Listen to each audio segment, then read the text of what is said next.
Parce que le phénomène d'hypercroissance est récent, parce qu'il pose de nombreuses questions, tant au niveau de l'organisation que des opérations, nous partons à la rencontre de celles et ceux qui pilotent ces machines redoutables. Je suis Fanny Rimbaud, fondatrice de Double 6, et dans Kiss My Scale, on parle de nos sujets de prédilection. Stratégie, roadmap, équipe, growth, et parfois même, on dessine.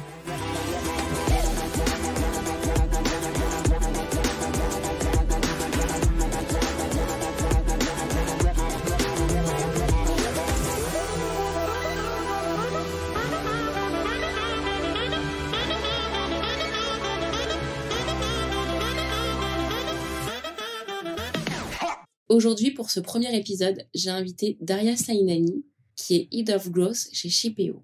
Shipeo est une plateforme de visibilité de transport en temps réel et prédictive. C'est aussi une machine incroyable qui grandit à vitesse record. L'entreprise double son chiffre d'affaires d'une année sur l'autre, se développe à l'international et a doublé ses effectifs en 3 ans. Pour la discussion, Daria nous livre un savoir-faire très précieux. Elle revient sur son expérience, comment elle pilote une roadmap marketing en hypercroissance. Bonne écoute. Est-ce que vous pouvez nous raconter un petit peu déjà votre parcours et ensuite que fait Shipeo pour les auditeurs? Je m'appelle Daria Sainani, je suis Head of Growth Marketing chez Shipeo. J'ai 10 ans d'expérience dans le monde de SaaS B2B, donc j'ai fait plusieurs PME avant d'arriver chez Shipeo. Et je viens plutôt d'un background de field marketing, donc voilà, toutes les opérations, toute la partie aussi exécution dans les différentes régions.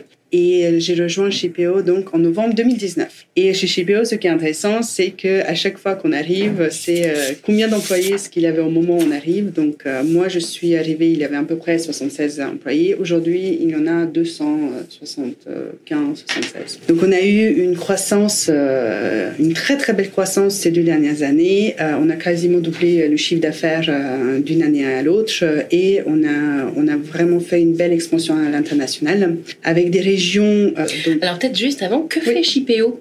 Oui, bien sûr, pas de souci. Donc, Shipeo est un éditeur de logiciels et nous sommes actifs dans la visibilité en temps réel et prédictive pour la supply chain. Donc, qu'est-ce que cela veut dire ? Les chargeurs, donc des grandes entreprises comme Leroy Merlin, Renault, Coca-Cola, etc., ils ont besoin de faire du transport de leurs biens d'un point A à un point B et ils font appel à des transporteurs. Et en fait, tout ça aujourd'hui est fait souvent manuellement. Okay. C'est-à-dire que pour savoir où se trouve la livraison, le chargeur va devoir appeler le transporteur et le transporteur va appeler le conducteur du camion. Et tout ça est fait d'une manière a posteriori, puisque voilà, on est vraiment dans du très réactif, c'est pas du tout proactif. Donc, ce que chez PO on fait, c'est que on se connecte directement au système d'informatique embarqué, par exemple des transporteurs ou des systèmes informatiques tels que les TMS. On extrait ces données GPS, on les retravaille et on peut les diffuser sur notre plateforme. Et donc, le chargeur va pouvoir avoir une visibilité en temps réel, donc de ce qui se passe sur le transport de ces marchandises. Et aussi, va pouvoir estimer the time of arrival, donc un temps estimé d'arrivée, qui permet vraiment d'anticiper les retards. Et donc ça a des bénéfices extrêmement rapides et importants pour l'ensemble des chargeurs. Donc, c'est les équipes opérationnelles qui sont beaucoup plus efficaces, donc ils n'ont pas besoin d'avoir 20 personnes qui appellent pour savoir où se trouve le camion. Il va avoir des bénéfices pour la satisfaction client parce que le client va avoir l'expérience Amazon. Donc typiquement nous en tant qu'acteur B2C, quand on fait une commande sur Amazon, on a toutes ces informations, c'est à l'heure près, à quelle heure ça arrive. Et dans le B2B, c'est pas du tout le cas. Donc ils ont des marchandises avec millions d'euros de valeur de marchandises dans les camions et ils sont incapables de dire où se trouve le camion et à quelle heure il va arriver. Donc Shipeo, il règle ce problème et voilà, c'est les bénéfices sur la satisfaction client, sur la partie opérationnelle des équipes et aussi tout ce qui est coût entre les litiges entre les transporteurs et les chargeurs. Donc là, ça vraiment, ça élimine les discussions sur le camion il est arrivé mais il a été en retard. Ah ben non, j'étais pas en retard, j'attendais qu'on me donne un quai. Donc ça, ces conversations-là sont simplifiées puisqu'il y a des données objectives. Ok. Là, si on essaye de dessiner déjà, de mettre des curseurs sur une espèce de roadmap par rapport à tout ce que tu nous dis, il y a énormément d'éléments entre la croissance en termes de collaborateurs, la croissance internationale. Déjà, si on prend une échelle de 0 à 5, à quelle échelle toi considères-tu être arrivé en termes de maturité de la boîte? Vous étiez 76. En termes de maturité de la boîte, nous sommes définitivement pas une start-up. On a dépassé cet état. En fait, au moment où je suis arrivée, on n'était déjà plus une start-up. C'était vraiment le début de Scale-Up. Aujourd'hui, clairement, nous sommes en croissance. Nous sommes dans la partie Scale-Up. Est-ce qu'on est arrivé à une maturité Non, parce qu'il y a encore énormément de potentiel et le marché il est assez nouveau aussi. Donc, on est assez pionnier sur le marché de la visibilité parce que à notre création en 2014, avant ça, il y avait aucun acteur qui était capable de faire ce qu'aujourd'hui nous faisons. Et le marché, on suit un peu... Même Amazon ? Alors, Amazon le faisait pour le B2C, premièrement. Et deuxièmement, il le faisait déjà pour leurs opérations à eux. Alors que là, la complexité, c'est 3 entreprises qui ne sont pas reliées d'un point de vue informatique ensemble. Il y a les chargeurs qui ont leur propre système informatique, il y a les transporteurs et il y a les conducteurs. Amazon, il avait d'autres problématiques. Ils n'avaient pas des problématiques forcément B2B. Donc là, le grand changement sur le marché qui est arrivé, c'est premièrement les API. Donc ça, c'est une révolution technologique parce que dans le marché avant, c'était des connexions qui étaient EDI. C'était des connexions qui n'étaient pas forcément en temps réel. C'était des connexions qui étaient faites one-to-one. Donc il fallait maintenir ces connexions et on pouvait très bien mettre en place une connexion entre 2 entreprises. Mais il faut s'imaginer qu'un chargeur va travailler avec beaucoup de transporteurs, 200 transporteurs qui, eux, vont travailler avec une dizaine de conducteurs. Donc le fait qu'il a eu cette APIisation, ça permet d'avoir une connexion standardisée avec tous les différents acteurs. Deuxièmement, il y a eu toute une éducation du marché des transporteurs qui, eux, au début, n'étaient pas... Pour eux, c'était un changement de paradigme aussi. Et puis, troisièmement, c'était le fait que le ROI soit tellement rapide sur ce genre de solution qui permet, en fait, de rentrer sur des conversations de plutôt OPEX, plutôt de CAPEX. C'est plus un investissement comme un grand ERP à mettre en place sur toute l'entreprise, c'est les directions de la supply chain qui, pour améliorer leurs opérations, vont pouvoir le mettre sur leur budget OPEX. Donc, c'est vraiment ces 3 choses qui ont permis que le marché a changé. Et nous, on a contribué à ce changement de marché. Donc, aujourd'hui, on grandit et on suit la maturité aussi du marché. Tu dis que quand tu es arrivé, c'était déjà une scale-up. Selon toi, qui a en plus ce retour d'expérience en SaaS, qu'est-ce qui fait le point de bascule entre start-up et scale-up ?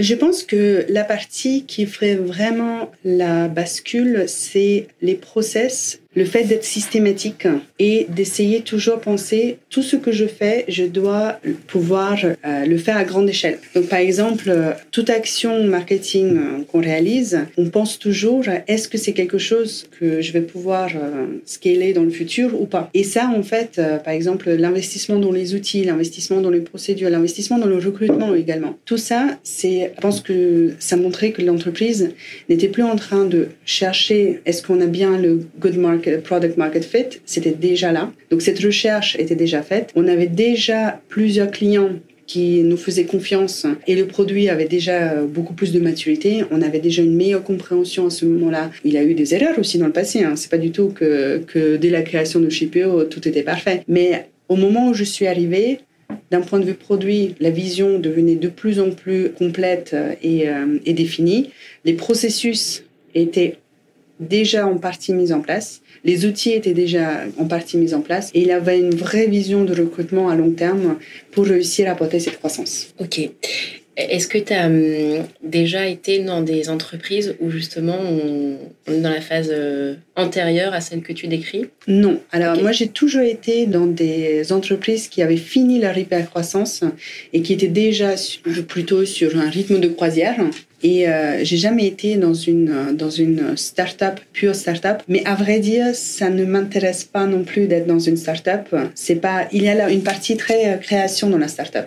Donc, ça va de la création du site web, d'un point de vue marketing, du travail sur la marque, sur la notoriété, etc. C'est des parties qui sont très passionnantes, mais ce qui me passionne plus, c'est, OK, donc on a déjà quelque chose qui a commencé à être déjà pas mal défini. Comment est-ce qu'on multiplie ça par 2, par 3, par 5, par 7 ? Donc, et ça, je trouve ça vraiment, ça m'intéresse beaucoup plus en fait. Et d'ailleurs, ce qui est passionnant, c'est que si on prend par exemple la lead gen aujourd'hui, donc voilà, il faut déjà avoir les bons canaux, il faut avoir les bons contenus, etc.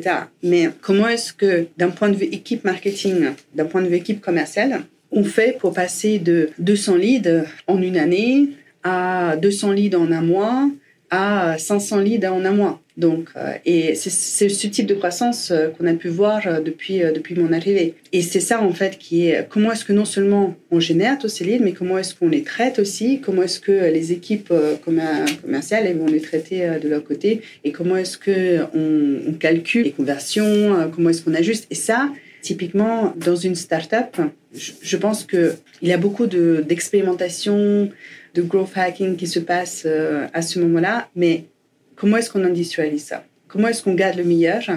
On fait par exemple beaucoup d'expérimentation également, mais c'est aussi savoir, OK, qu'est-ce qu'on garde ? Qu'est-ce qui est scalable ? Qu'est-ce qu'on va pouvoir faire dans les prochaines années identiques ou qu'est-ce qu'on doit jeter aussi ? Très clair. Alors déjà, à ce point-là de la conversation, est-ce que tu peux nous dire si le profil du CMO startup et du CMO scale-up sont selon toi deux profils différents ? Je pense que ce profil peut évoluer, mais je pense aussi que ça peut être des gens, ça peut être des profils différents aussi. Parce que typiquement, je pense que je suis un bon profil pour une scale-up. Je ne suis pas certaine que je suis faite pour le monde de la start-up pure et dure. Et aussi les entreprises dans lesquelles j'ai été avant, où c'était vraiment des entreprises qui étaient bien établies, qui étaient là depuis 20 ans. C'était pas non plus pas les entreprises où j'avais le meilleur fit. Donc je pense qu'il y a quand même des profils différents. Et chaque phase d'une entreprise, il faut trouver la bonne personne qui va pouvoir accompagner chaque phase. Donc, je pense qu'il y a bien sûr des gens d'exception qui vont pouvoir tout faire, mais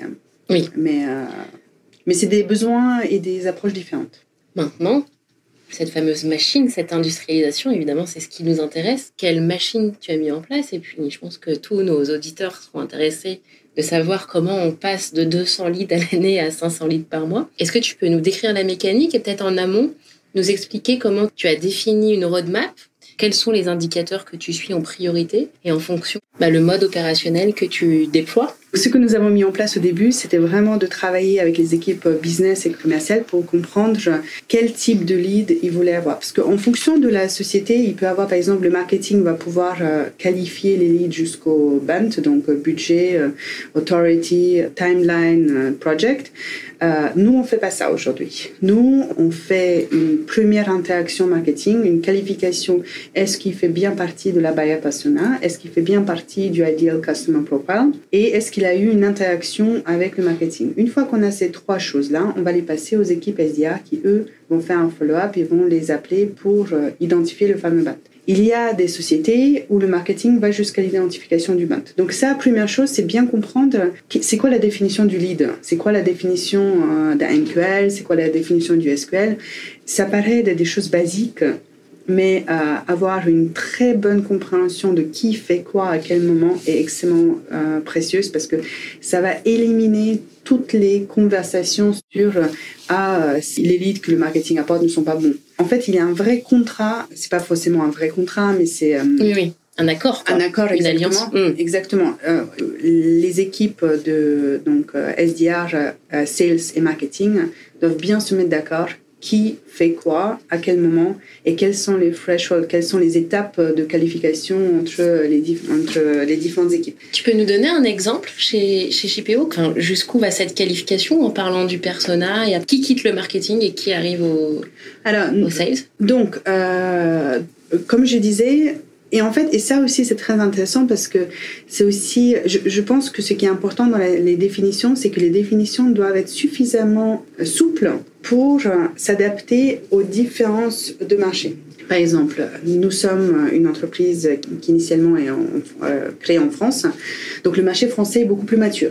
Donc nos SDR vont avoir un besoin de leads plus qualifiés peut-être en France que dans un tout nouveau marché qui est aux États-Unis. Donc la définition de qu'est-ce qu'on passe au SDR doit être suffisamment souple pour pouvoir s'adapter à chacun des marchés. Et c'est normal, et je pense que là aussi c'est très important dans une scale-up, c'est qu'il faut être méthodique, il faut pouvoir industrialiser, mais il faut également être suffisamment souple. Donc il y a la souplesse d'une start-up avec la partie méthodologique, quasi scientifique de grandes boîtes. Donc ça c'est vraiment cette alliance-là qui pour moi est vraiment une clé de succès. Et donc qu'est-ce qu'on fait passer en tant que lead chez les SDR? Donc la persona, donc ça c'est quelque chose sur quoi on a travaillé très en amont en faisant des entretiens avec les clients, avec les CSM, les PM, les sales pour comprendre en fait quelles sont vraiment les personnes à qui on veut vendre chez PO. Et ICP, c'est quelque chose qu'on a travaillé également avec le produit pour comprendre quelles sont les meilleures entreprises. Donc ces deux choses-là, on va les rentrer aussi dans notre outil d'automatisation marketing et qui nous permettent typiquement d'améliorer notre scoring démographique. Donc typiquement, si c'est la bonne entreprise, la bonne persona, ces gens-là ont un score démographique beaucoup plus élevé et ça nous permet de prioriser. Donc on va pouvoir dans le système voir, ok, donc score démographique, on est à 50 points. Bon, il n'a pas fait beaucoup d'interactions, mais ça paraît d'être quand même une petite pépite. On va les passer au SDR. Donc, et c'est là en fait aussi un autre élément, c'est que pour moi, il y a quand même un élément clé, c'est l'input du marketeur pour évaluer qu'est-ce qu'on passe en SDR ou pas. Donc, le fait qu'on regarde tous ces gens-là qui ont des interactions et de décider d'une manière proactive, ok, this seems to be a good fit. Il y a quand même un côté intuition. De temps en temps, il y a un stagiaire qui est là et on se dit, ouais, persona, c'est pas trop ça. Mais ça fait partie de l'ICP. Et c'est quand même étrange qu'il télécharge quand même tellement de documents. Ça se peut qu'il fait de la recherche, en fait, pour quelqu'un au-dessus. Donc, il faut quand même le contacter. Donc là, si on était dans un modèle automatisé, il ne serait jamais passé par les filtres parce que, stagiaire, on ne va pas... Mais en connaissant finement buying behavior, le marché, par exemple, même les consultants, normalement, c'est pas les acheteurs chez nous, donc, mais les consultants travaillent de temps en temps pour les entreprises finales. Donc pour nous, vraiment avoir le côté, un regard du marketing pour décider oui ou non, est-ce qu'on est vraiment en dehors ou pas de la persona ou du ICP, avant de le passer au SDR, ça fait aussi partie d'un élément clé. Donc il faut quand même un élément de souplesse et de l'intelligence humaine, à côté bien sûr des systèmes, etc., qui nous permettent de prioriser. Ok. En termes de moyens, du coup, quels sont les canaux d'acquisition que tu exploites le plus? Alors, les canaux qu'on exploite le plus... Et donc, peut-être nous expliquer ceux que tu n'exploiterais pas et que tu aurais testé parce qu'ils ne marchent pas. Ce qu'il faut savoir, c'est que chaque canal a des avantages et des inconvénients. Donc aujourd'hui, en fait, on a 5 types de campagnes et 3 canaux qu'on va utiliser. Donc les types de campagnes, c'est on va faire des campagnes de contenu, on va faire des campagnes de webinaires, on va faire des campagnes d'événements, on va faire des campagnes ABM et il y a des campagnes inbound qui vont rentrer. Ces campagnes-là, on va pouvoir les promouvoir via différents canaux. Donc soit on fait via des campagnes d'emailing, donc sur notre base de données interne, soit on va travailler via des partenaires, soit via les paid advertisements. Et donc ces différents types de campagnes, on va pouvoir les promouvoir sur ces 3 différents canaux aujourd'hui.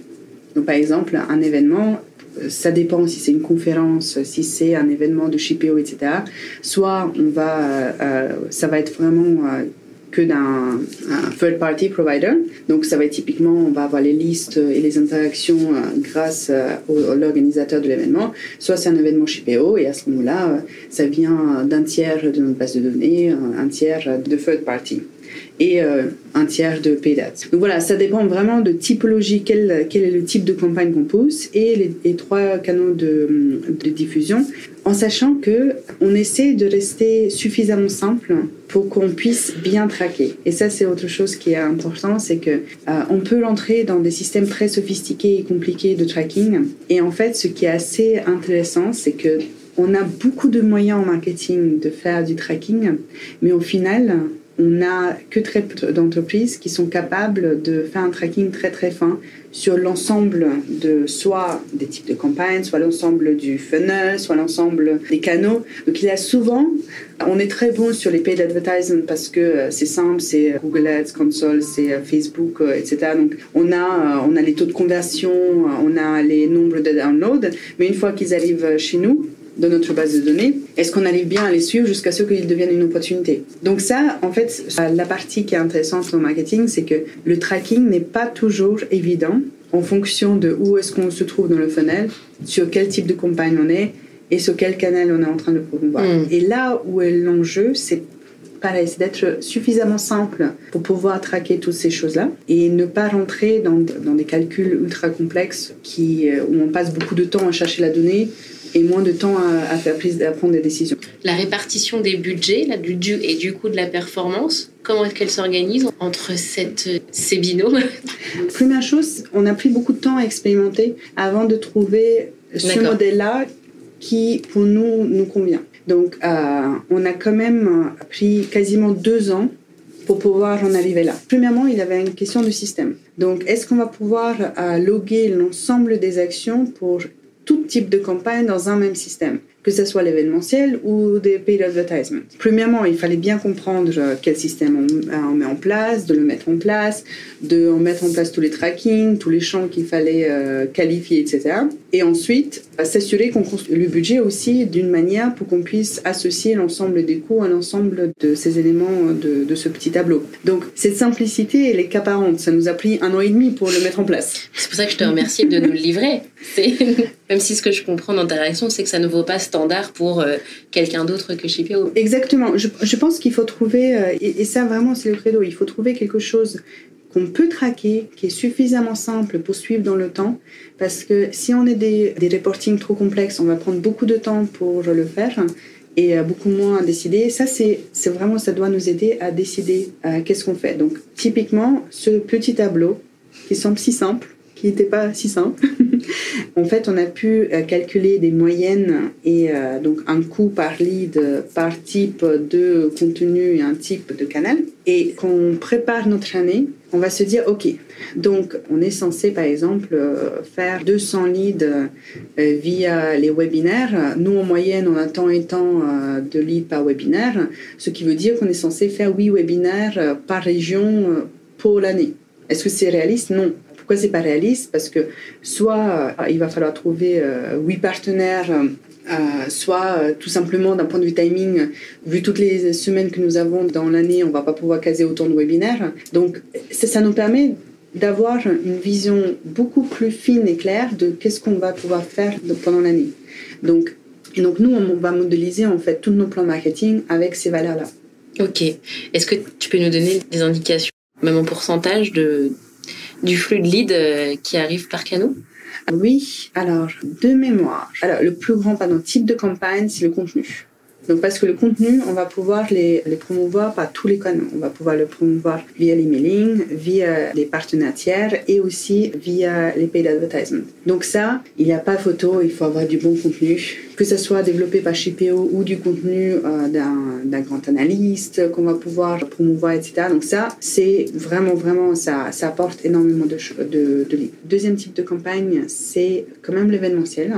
Et ça, je pense que ça dépend vraiment de l'industrie. Il y a des industries où l'événementiel fonctionne très bien, d'autres où l'événementiel fonctionne peut-être un peu moins bien. Mais il y a quand même cet élément dans cette industrie où l'événementiel il est encore fort présent. Ensuite, l'ABM, on vient commencer à le tester. On vient d'implémenter la méthodologie. Donc, on a des grands objectifs. Donc, ça va être le troisième type de campagne. Ensuite, webinaire. Et enfin, c'est inbound. Inbound, mais qui est le plus efficace. Qui est le plus efficace, mais c'est là où nous avons le moins de contrôle. parce que c'est de l'inbound pur. Mais par contre, on peut modéliser quand même. Tous les mois, on a des chiffres de l'année dernière. Nous avons les chiffres par mois. On a nos prévisions et on voit très bien que, par exemple, on a vu d'une année à une autre 98% d'augmentation de l'inbound. Donc, on a doublé le nombre de demandes inbound en une année. Moi, je vais prendre des taux peut-être plus pessimistes parce que je me dis, voilà, ça va augmenter de 70%. Mais ça va me permettre quand même de déjà mettre des objectifs et ensuite de voir, ok, en janvier, on était à 70. En février, nous étions à 80 en fait. En mars, nous étions à 90. J'étais un peu trop pessimiste, donc je vais pouvoir réajuster ce tableau avec nos objectifs et dire, en fait, inbound, on a beaucoup plus qu'avant. On va pouvoir faire moins en webinaire. Mais ça reste, on réitère ce processus quasiment tous les quarters. Et j'aimerais bien déjà qu'on parle de tes problèmes actuels. Parce que finalement, nous, on est un peu parti du postulat, certainement biaisé, que l'hypercroissance, c'est aussi hyper problème. J'aimerais bien avoir ton avis sur le sujet et surtout les tiens, quels sont-ils? Et ensuite, j'aurais une deuxième question sur ton stack. Moi, honnêtement, je ne vois pas vraiment de hyper problème, mais plutôt hyper opportunité. Donc là, on sent la personne au marketing. Oui et non. En fait, on a plein de problèmes qu'on doit résoudre. Et je pense qu'aussi, c'est une question de profil. Il faut avoir les bons profils. Si nous ne pouvons pas recruter des gens dans ce type d'entreprise qui veulent que tout soit déjà fait, stable et qu'il n'y a aucun changement. Shippeo en 2019, Shippeo en 2020, Shippeo en 2021, Shippeo en 2022, c'est des entreprises différentes, avec des besoins, des dynamiques différentes. Donc il faut aussi que les gens aient la capacité à accompagner ce changement et être suffisamment ouverts d'esprit pour cela. Donc, premièrement, on ne va pas réinventer la roue à chaque fois, mais les choses qui fonctionnent, on les garde. Les choses où nous ne sommes pas encore bons, il faut qu'on les invente. Ce n'est pas vraiment des problèmes. En tout cas, moi, je ne vois pas comme problème. C'est plutôt des choses très, très intéressantes à faire. C'est toute la construction. Il faut qu'on s'organise parce que il y a 2 ans, nous étions la moitié de l'équipe. Aujourd'hui, nous avons doublé d'équipe. Donc, on ne va pas onboarder les gens de la même manière. C'est beaucoup plus de travail, mais il faut, on s'assoit une fois, on rediscute, comment est-ce qu'on va le faire. Et on va mettre en place un nouveau processus qui va être beaucoup plus efficace. Donc, on va devoir repenser la manière. On ne peut pas s'asseoir sur des processus qu'on se disait efficaces il y a 1 an, 6 mois. Et pas les remettre en cause parce que tout simplement on a tellement grandi qu'il faut les changer. Donc pour moi c'est pour ça que c'est pas vraiment des problèmes, c'est plus des opportunités de devenir de plus en plus efficaces. Mais il faut se remettre en question. Il faut s'entourer de personnes qui n'ont pas peur du changement parce qu'il y a beaucoup de changements. C'est ça qu'il faut gérer. Est-ce que du point de vue opérationnel, justement dans tes objectifs marketing, est-ce que tu as des sujets qui sont des points de douleur? Non, je pense que le recrutement, c'est vraiment quelque chose qui est... Alors, je ne dirais pas que c'est un point de douleur, c'est quelque chose qui est très time intensive. Donc, surtout que nous avons recruté beaucoup de gens fin de l'année dernière. Donc c'est passer beaucoup de temps en entretien, passer beaucoup de temps à préparer les exercices, à revoir les exercices, etc. Donc, est-ce que c'est un pain point? Non, c'est clair, mais c'est un investissement en temps. Donc voilà, et ensuite, ce qui est aussi, je pense, qui est pas forcément simple, c'est aussi d'ajuster sa stratégie à l'évolution de l'entreprise. Et c'est pour ça que quand je disais que Shippeo n'est pas la même entreprise en 2019, en 2020, en 2021, en 2022, c'est que comme ça change tellement vite, il faut repartir quasiment, pas d'une page blanche, mais quasiment tous les ans en se disant ok, est-ce que l'approche que nous avons aujourd'hui c'est vraiment la bonne? Est-ce que ce que nous avons fait l'année dernière était bien efficace? Très clair. Alors le stack. Ouais, le stack. Alors, et je crois que ce sera notre dernière question. Hélas, le temps passe si vite. Oui, ça passe si vite, mais ce n'est pas grave. C'était très intéressant. Donc, le stack. Alors, nous utilisons Salesforce comme CRM. Donc, voilà, c'est assez classique. Mais par contre, ce qui est important, c'est que toute l'entreprise utilise Salesforce d'une manière... mais vraiment religieuse. Vous seriez bien les premiers. Oui, mais ça, c'est quelque chose qui est extraordinaire chez Shippeo, c'est qu'on met en place des process et on les suit. Et ça vient vraiment du top management. Le top management est super... c'est des gens qui sont très carrés sur ces aspects-là, donc ça diffuse dans toute l'entreprise. Bon, il y a encore des choses à améliorer, bien sûr, mais en termes de plateforme d'automatisation marketing, on utilise HubSpot. Et honnêtement, moi, je suis fan de cet outil. Je trouve que c'est vraiment une plateforme qui est vraiment très adaptée à du B2B en croissance. Ça permet de traquer tout ce qu'on veut. C'est suffisamment flexible, c'est très agréable en termes de prise en main. Donc, pour moi, vraiment, c'est un des meilleurs outils sur le marché. Et en fait, on fait beaucoup de choses sur HubSpot. Après, on va travailler avec... donc là, on teste de nouveaux outils. Par exemple, un outil qui s'appelle Zoom Info, qui nous permet, entre autres, d'enrichir notre base de données. On travaille avec des intégrateurs de API comme Zapier, etc. Ça nous permet de faire beaucoup de choses, en fait. Après, il y a des petits outils qu'on utilise d'un point de vue même product marketing ou digital, qui s'appelle Usability Hub. Ça, je trouve ça très intéressant. Nous avons accès à une communauté qui peut nous donner du feedback, que ce soit sur du contenu ou sur la forme. Donc, on va recruter un échantillon de 50 personnes qui vont nous dire « Cette page-là, est-ce que vous comprenez de quoi on parle ?» Et typiquement, par exemple, quand on doit trancher sur des questions de design ou sur des tranchements sur des questions de wording, en général, on rentre dans des discussions de j'aime les couleurs et certaines couleurs et certaines formulations. Là, on teste ça avec une audience internationale et on va pouvoir trouver la version qui est la plus adaptée à l'utilisateur. Et on élimine les conversations sur « Ah, je préfère du bleu à la place du vert ». Donc ça, c'est vraiment, ça nous aide sur pas mal de choses, que ça soit d'un point de vue design ou même comment est-ce qu'on appelle un produit, un nouveau module de notre plateforme. Ça nous permet de savoir, un petit échantillon de 50 personnes qui nous donne du feedback sur quel nom va faire le plus de sens. Ensuite, nous travaillons avec Google Console, avec tous les outils de paid advertisement. Il y a un outil de planification qu'on utilise qui est Asana, qui est vraiment chouette en termes de planification et c'est vraiment notre outil de base pour tout le plan marketing. On travaille beaucoup avec Slack, mais ça c'est d'un point de vue entreprise mais aussi avec les prestataires qui se connectent à notre Slack pour pouvoir, typiquement, on travaille avec certains prestataires ou des agences et le fait qu'on puisse les avoir dans Slack, c'est vraiment super pratique.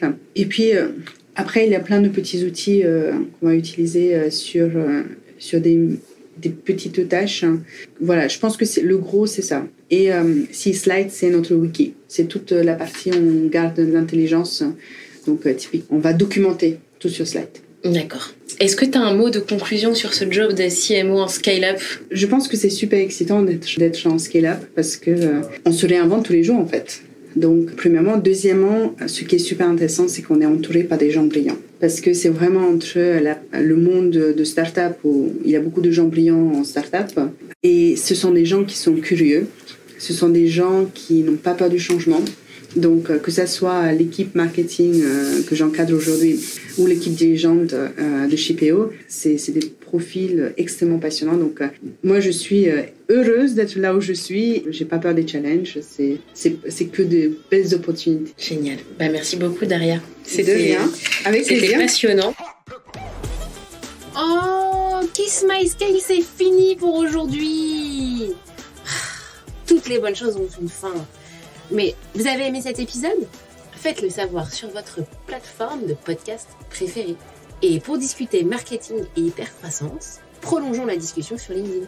Enfin, si vous aimez les histoires d'entrepreneurs, les coups de bluff et les coups de maître de ceux qui imaginent le monde de demain, rendez-vous sur instinctcollectif.com.